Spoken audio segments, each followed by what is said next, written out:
piano la statale 131, passo a posti in cui non vedo nessuno. Da Cagliari arrivo a Sassari, passando per Oristanesi, con la mia Punto che corre più che mai, e in quell'area di servizio ci vediamo tutti lì.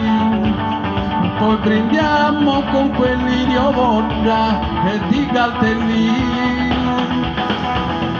La mia Punto scorre piano sulla 131, attraversa degli odori che poi di ovino, di suino e di vacca, insomma sempre odor di vacca.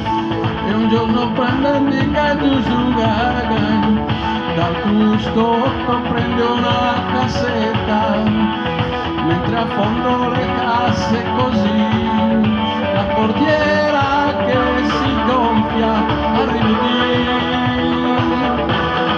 Sardagnare Miss, ma ogni giorno è così. Sulla strada gli incontri iniziano presto al mattino e con gli amici del tir, torronai e spacciatori di pecorino, e ogni giorno mette imbriaghera dai Manzano, corride costera, come ogni giorno il finale è lo stesso, a Polassa un autogrill.